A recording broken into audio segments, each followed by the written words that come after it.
नमस्कार। प्रतियोगी परीक्षाओं की तैयारी में एनसीईआरटी की किताबें अक्सर सबसे बड़ी चुनौती लगती हैं, है ना? तो आज इसी चुनौती को अवसर में बदलने के लिए एक ठोस रणनीति पर बात करेंगे। चलिए शुरू करते हैं। क्लास 6 से लेकर 12 तक इतनी सारी किताबों का ढेर देखकर घबराहट होना बहुत ही आम बात है। ज्यादातर एस्पिरेंट्स को ऐसा ही लगता है, लेकिन सच कहूं तो चिंता की कोई बात नहीं है। तो चलिए आज एक ऐसी साफ और प्रैक्टिकल योजना को समझते हैं जो इस सारी उलझन को आत्मविश्वास में बदल देगी।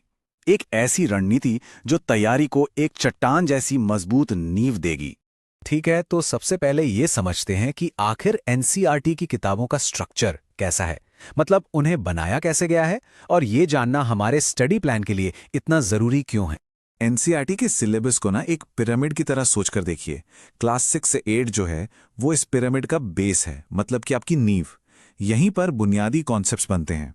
फिर क्लास 9 और 10 में उन्हीं कॉन्सेप्ट्स को और ज्यादा विस्तार से समझाया जाता है। और आखिर में 11th और 12th में आते हैं एडवांस टॉपिक्स, जिनके लिए वो शुरू की नींव का मजबूत होना बेहद जरूरी है। तो हर लेवल अपने अगले लेवल को सपोर्ट करता है।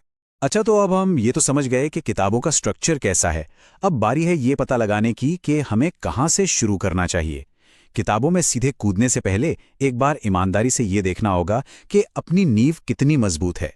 तो सबसे बड़ा सवाल जो हर एस्पिरेंट के मन में आता है, कहाँ से शुरू करें, क्लास 6 से या फिर बाद की किसी क्लास से? देखिए, इसका जवाब पूरी तरह से किसी के पर्सनल बैकग्राउंड पर निर्भर करता है। कोई एक फॉर्मूला सबके लिए काम नहीं करता। मोटे तौर पर देखें तो तैयारी के दो रास्ते हो सकते हैं। एक रास्ता उन लोगों के लिए है जिनका एकेडमिक बैकग्राउंड काफी मजबूत रहा है, जिन्होंने स्कूल में हिस्ट्री, ज्योग्राफी जैसे विषयों को गंभीरता से पढ़ा था। ऐसे लोग शायद तेजी से आगे बढ़ सकते हैं। लेकिन दूसरा रास्ता उन लोगों के लिए है जो ग्रेजुएशन के बाद तैयारी में आए हैं, या जिन्हें लगता है कि उनका बेस, उनकी नींव उतनी मजबूत नहीं है। उनके लिए सबसे अच्छा यही है कि बिना किसी झिझक के क्लास 6 से ही शुरू करें। चलिए मान लेते हैं कि स्टार्टिंग पॉइंट तय हो गया। अब इस बारे में थोड़ा रियलिस्टिक होना जरूरी है कि इस काम में आखिर समय कितना लगेगा।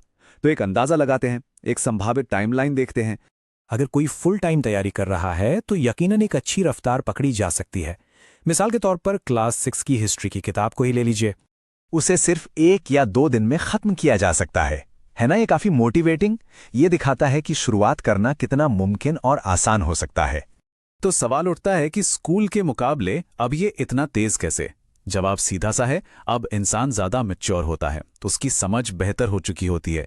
इसका सीधा सा मतलब है कि अब सीखने की रफ्तार भी तेज हो जाती है। और यही जो छोटी छोटी जीत है ना, एक किताब फिर दूसरी किताब, ये सब मिलकर बहुत जल्द एक ठोस प्रोग्रेस में बदल जाती हैं। इस रफ्तार से लगभग 6 से 7 महीनों के अंदर एक बहुत मजबूत नींव तैयार की जा सकती है। तो ये एक मैनेजेबल लॉन्ग टर्म गोल बन जाता है जिसे हासिल किया जा सकता है। और हाँ, जो लोग जॉब के साथ तैयारी कर रहे हैं उन्हें घबराने की बिल्कुल जरूरत नहीं है।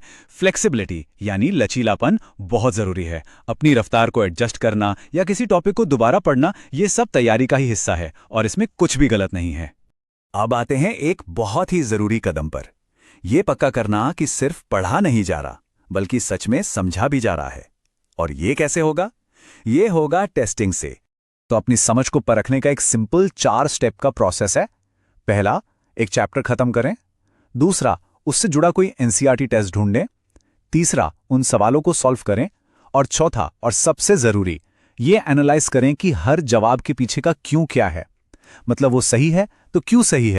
इस तरीके का फायदा बिल्कुल साफ है। इससे यह पक्का हो जाता है कि पढ़ाई सिर्फ पन्ने पलटना नहीं है बल्कि एक एक्टिव लर्निंग प्रोसेस है, मतलब सच में चीजों को सीखा जा रहा है।